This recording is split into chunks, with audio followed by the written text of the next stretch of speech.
Hey everybody, this is Anamika and you are watching Pathshala Rishikesh.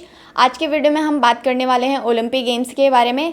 बताने की ज़रूरत नहीं है कि क्यों न्यूज़ में है ये, तो जानेंगे हम आज के वीडियो में। इससे रिलेटेड जितने भी इंपॉर्टेंट फैक्ट्स हैं जो आपके एग्ज़ाम में डायरेक्टली पूछे जाते हैं, उनसे रिलेटेड हम चीज़ें बात करेंगे और जानेंगे एग्ज़ाम पॉइंट ऑफ व्यू से क्या क्या इंपॉर्टेंट है, क्या क्या आपको याद करना है। तो चलिए शुरू करते हैं बिना किसी देरी के। सबसे पहले हम बात कर लेते हैं इसके 5 रिंग्स के बारे में। आप सब लोगों ने देखा होगा, ये आपकी 5 रिंग्स होती हैं जो ओलंपिक का सिंबल होता है। मतलब जब भी गेम्स स्टार्ट होते हैं तो ये ओलंपिक के सिंबल्स होती हैं इनके, तो ये रिप्रेजेंट करती हैं किसी चीज़ को। तो उन्हीं चीज़ों के बारे में हम बात करेंगे। जो ये 5 रिंग्स होती हैं ये 5 कॉन्टिनेंट को रिप्रेजेंट करती हैं। वैसे तो आप लोग बोलेंगे कि 7 कॉन्टिनेंट है, लेकिन जो आपका अंटार्कटिका है वहाँ पे कोई रहता नहीं है, तो वहाँ पे किसी को रिप्रेजेंट करने की ज़रूरत नहीं है, फिर भी 6 ही हो रहे।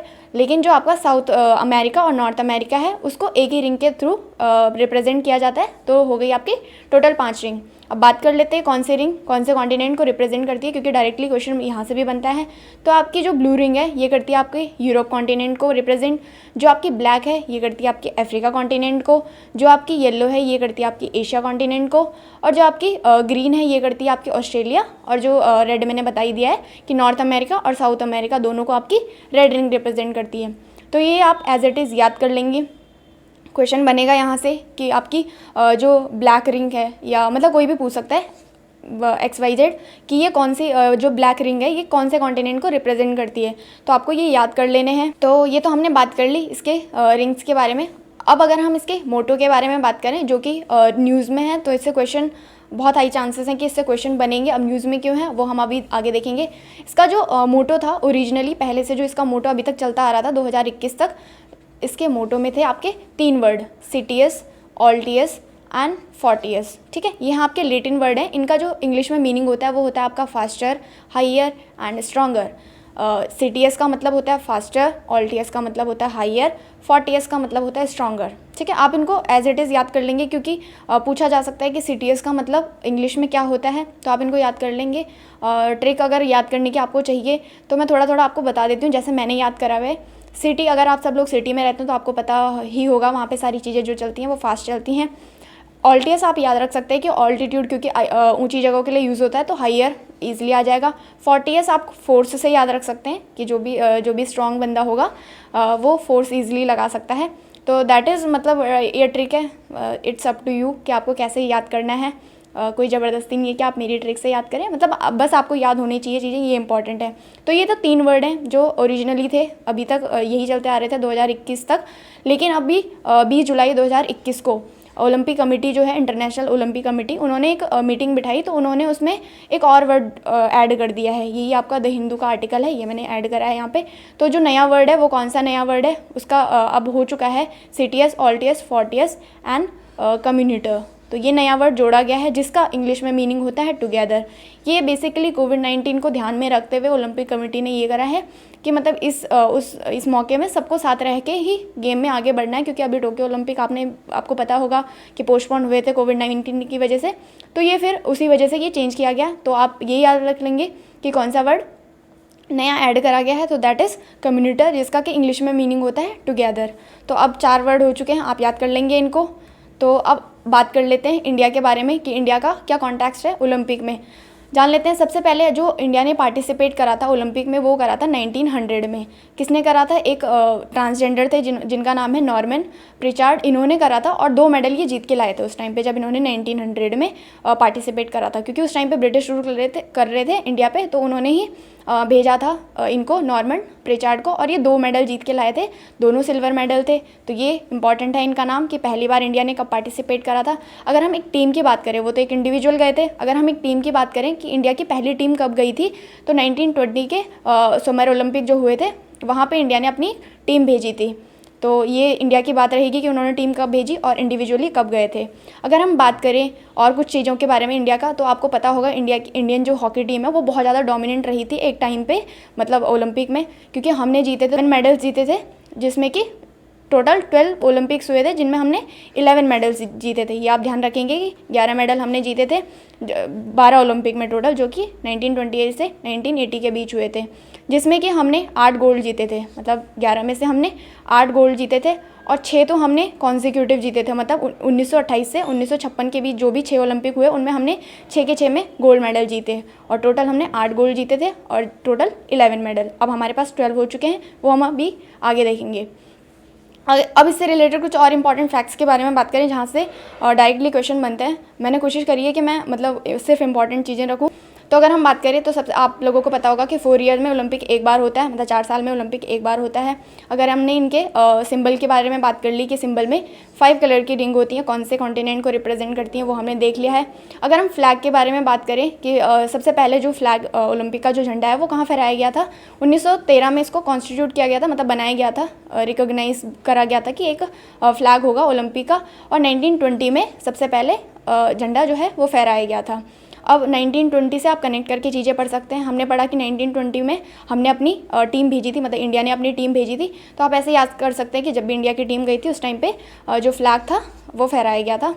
इसी तरीके से अगर हम बात करें कि एक फ्लेम होती है, जब भी ओलंपिक स्टार्ट होता है तो एक फ्लेम जलाई जाती है। वो कब से स्टार्ट हुई थी? 1928 से वो स्टार्ट हुई थी। बहुत ही इंपॉर्टेंट, इसको आप मार्क कर लेंगे।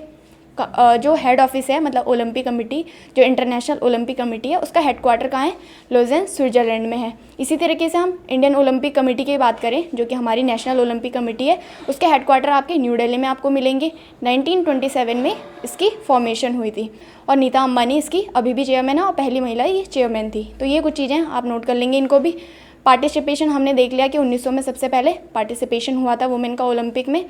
और अगर हम और इम्पॉर्टेंट फैक्ट्स के बारे में बात करें तो इंडियन का मैंने बता दिया वैसे तो आपको, लेकिन नॉर्मन प्रिचार्ड का नाम हमने पढ़ लिया है कि इन्होंने कब करा था, 1900 में इन्होंने ओलंपिक में पार्ट लिया था। मैरी लिया रो फर्स्ट इंडियन वुमेन थी जिन्होंने कि ओलंपिक में पार्ट लिया था, ये भी इम्पॉर्टेंट है। ये हमने देख लिया कि 1894 में आपकी ओलंपिक कमेटी की फाउंडेशन हुई थी, मतलब फॉर्मेशन हुई थी, जिसका हेडक्वार्टर है लॉजेन, स्विट्ज़रलैंड में। ठीक है, अगर मैं बात करूँ कि जो सेरेमनी होती है उसमें जो मार्च परेड होती है जब ओलंपिक स्टार्ट हो रहा होता है, अगर हम उसकी मार्च परेड की बात करें तो मार्च परेड कैसे होती है? जो आपकी ग्रीस, एथेंस से आपका स्टार्ट हुआ था, ये पॉइंट भी आप ध्यान रख लेंगे। ग्रीस मतलब एथेंस जो कि ग्रीस की कैपिटल है, वहाँ से आपका ओलंपिक स्टार्ट हुआ था। 1896 में स्टार्ट हुआ था, ये पॉइंट मैं बताना भूल गई थी आगे। तो 1896 में जो मॉडर्न ओलंपिक जो अभी खेले जाते हैं वो 1896 में ग्रीस एथेंस से स्टार्ट हुए थे। तो वहाँ के जो गॉड थे तो उन्हीं के नाम पे ओलंपिक मतलब रखा गया था, उन्हीं के रिस्पेक्ट में ओलंपिक स्टार्ट करे गए थे। तो इसीलिए जो ग्रीस की टीम होती है वो सबसे आगे चलती है मार्च परेड में, और जो भी होस्ट टीम होती है, मतलब जहाँ भी जौन सी कंट्री में वो ओलंपिक हो रहे होंगे, वो सबसे लास्ट में चलती है। तो ऐसे इनकी मार्च परेड होती है, तो ये भी आप ध्यान रख लेंगे। अगर हम कुछ और इम्पॉर्टेंट फैक्ट्स के बारे में बात करें जो कि बहुत इंपॉर्टेंट है, तो जो maximum number of gold medal हैं वुमेन में वो किसने जीते हैं? लारिना लवलिना, तो इनका नाम आप ध्यान रख लेंगे। इन्होंने टोटल जीते हैं 18 मेडल, जिनमें से सिर्फ 9 इनके पास गोल्ड ही गोल्ड हैं। ठीक है, 9 गोल्ड हैं, 18 इन्होंने टोटल मेडल जीते हैं। इनका नाम आप ध्यान रख लेंगे, लारिना लवलिना। ठीक है, ये एग्ज़ाम में डायरेक्टली पूछा जाता है। अगर हम बात करें कि सिर्फ गोल्ड किसने जीते हैं, मैक्सिमम गोल्ड किसने जीते हैं, तो 6 गोल्ड एक ही मैच में, मतलब जिन्होंने एक ही ओलंपिक में 6 गोल्ड जीते हैं महिला में, वो कौन सी थी आपकी? उनका नाम है आपका क्रिस्टीना ओटी, जिन्होंने 1986 में 6 गोल्ड जीते थे एक ही मैच में, मतलब एक ही ओलंपिक में, जो कि स्विमिंग में उन्होंने जीते थे।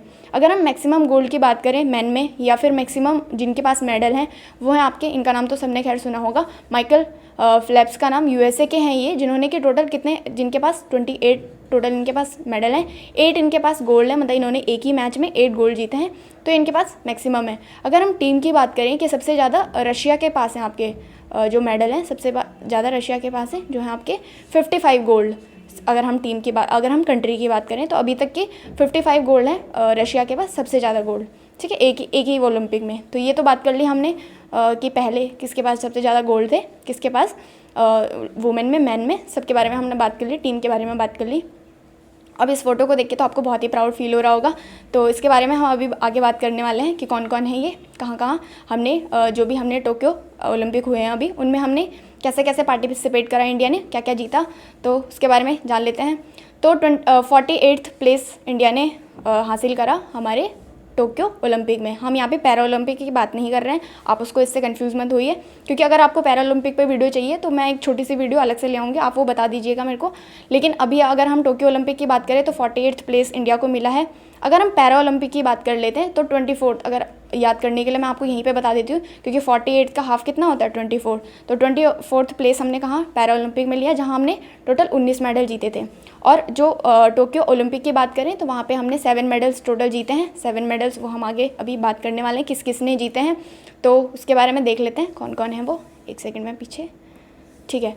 तो नीरज चोपड़ा, ऑल नोन, इनका नाम तो सुना ही होगा। टोक्यो ओलंपिक में एक गोल्ड लाया जो कि नीरज चोपड़ा के थ्रू आया। जेवलिन थ्रोवर ये हैं, ये इनका आप स्पोर्ट्स ज़रूर याद रख लें। मतलब नीरज चोपड़ा का तो खैर आपको पता ही होगा, लेकिन कोई भी और भी प्लेयर्स हैं उनके आप स्पोर्ट्स ज़रूर याद रख लें, क्योंकि अब क्वेश्चन कैसे बनते हैं कि आपको प्लेयर का नाम दे देंगे और पूछेंगे कि ये कौन से स्पोर्ट्स से रिलेटेड हैं, तो आपको वो भी याद रखना पड़ेगा कि कौन से स्पोर्ट्स से ये रिलेटेड हैं। तो नीरज चोपड़ा का नाम आप सब लोगों ने सुना ही है, तो इन्होंने जीता गोल्ड मेडल। मीराबाई चानू, इन्होंने जीता सिल्वर मेडल, जो कि वेट लिफ्टिंग में इन्होंने जीता। रवि कुमार दहिया, जिन्होंने जीता है आपका अगेन सिल्वर मेडल, रेसलिंग में जीता है इन्होंने। तो 2 हमारे पास सिल्वर हो गए, 1 हमारे पास गोल्ड हो गया, ठीक है। इसी तरीके से अगर हम पीवी सिंधु की बात करें तो इन्होंने जीता है आपका ब्रॉन्ज मेडल, जो कि आपका बैडमिंटन में जीता है। अगर हम लवलीना की बात करें तो इन्होंने भी अगेन ब्रॉन्ज मेडल जीता है, जो कि बॉक्सिंग में जीता है। अगर हम बजरंग पुनिया की बात करें, अगेन इन्होंने ब्रॉन्ज मेडल जीता है कई में, फ्री स्टाइल रेसलिंग में, ठीक है। और अगर हम हॉकी टीम की बात करें, वैसे हमने बात करा था टोटल हमारे पास 11 अभी तक के मेडल थे, लेकिन अगर हम इस बारी की बात करें तो हमने जीता है ब्रॉन्ज मेडल। तो अब हमारे पास कितने हो गए, 12 टोटल मेडल हो गए हमारे पास सिर्फ हॉकी में, ठीक है। आप ये सारी चीज़ें याद कर लेंगे, कौन कौन से किसने कहाँ मेडल जीता है, कौन से कैटेगरी में जीता है, ये सारी चीज़ें, और कौन से स्पोर्ट्स से ये रिलेटेड है। यहाँ से क्वेश्चन डायरेक्टली आपको पूछे जाते हैं, ठीक है। अगर हम टेबल की बात करें कि फाइनल मेडल टेबल क्या रही है इस बार की टोक्यो ओलंपिक की, तो पहले नंबर पर आपका रहा है USA। ये याद कर लेंगे आप कि इसने कितने गोल्ड जीते हैं, टोटल कितने मेडल हैं। क्वेश्चन डायरेक्ट बनेगा कि पहले नंबर पे कौन रहा है, और रहा है तो उसने कितने मेडल जीते हैं। 39 इन्होंने गोल्ड जीते हैं, जिसमें से कि मतलब 113 इन्होंने टोटल मेडल जीते हैं, जिसमें से कि 39 गोल्ड थे। दूसरे नंबर पे आपका चाइना रहा, 38 गोल्ड इसने जीते हैं और 88 इसके पास टोटल मेडल हैं। इन दोनों के बीच में लास्ट डे कंपटीशन हुआ था, मतलब USA और चाइना के बीच, जिसमें कि USA ने लास्ट डे बाजी मार दी थी। उससे पहले चाइना मतलब नंबर 1 पे चल रहा था, लेकिन लास्ट डे USA एक गोल्ड मेडल जीत के 39 मतलब नंबर 1 पे आ चुका था। तो नंबर 1 पे चाइना USA हो गया, नंबर 2 पे चाइना हो गया, नंबर 3 पे आपका जापान है जिसने 27 गोल्ड जीते हैं, 58 इसने टोटल मेडल जीते हैं। एटलीस्ट आप चार तो आपको याद रखने ही होंगे कि पहले पे USA, सेकंड पे जापान, तीसरे पे सेकंड पे चाइना, तीसरे पे जापान, और चौथे पे आपका है ग्रेट ब्रिटेन। इसके आपको मेडल याद रखने की ज़रूरत नहीं है, पर आप इनका सीक्वेंस याद रख लें। और इंडिया का तो आपको पता ही है, 48 प्लेस पे हमने अपनी रैंक हासिल करी। तो फिलहाल यही था आज के वीडियो में। बाकी इसी तरीके की और इम्पॉर्टेंट जानकारी के लिए आप जुड़े रहिए पाठशाला ऋषिकेश के साथ, और आप हमारे ऑफलाइन बैचेस भी इनरोल कर सकते हैं, जो कि 8 से 5 बजे तक आपकी क्लासेस चलती हैं। तो आप विजिट करिए इंस्टीट्यूट, और यहाँ पे आप डेमो ले सकते हैं। बाकी thank you so much, have a nice day, bye bye, take care.